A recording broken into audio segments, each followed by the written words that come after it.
ইনশাআল্লাহ আগামী ফেব্রুয়ারি মাসের নির্বাচনে আমরা অনেকে ইনশাআল্লাহ আশা করি 3 লক্ষ ভোটে আপনারা জয়যুক্ত করবে।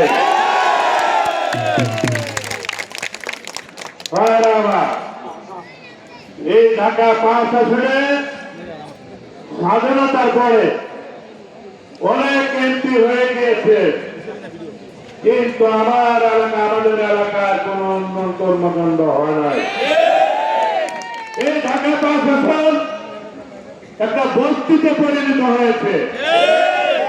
এই ঢাকা 5 আসনে না আছে একটি ভার্সিটি, না আছে সরকারি হাই স্কুল, না আছে হসপিটাল, না আছে ইউনিভার্সিটি, না আছে শিশু পার্ক, না আছে খেলাধুলার মাঠ, না আছে এলাকার দীর্ঘদিনের জলাবদ্ধতার নিরসন।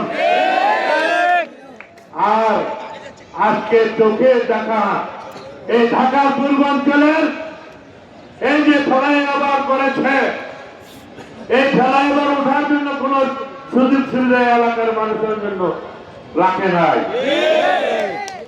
বারবার আগে যারা এমপি ছিল তারা দুর্নীতি করেছে, মানুষের সম্পদ লুণ্ঠন করেছে, তারা মানুষের ভূমি দখল করেছে, চাঁদাবাজি করেছে, তারা এলাকার কোন উন্নয়ন করে না।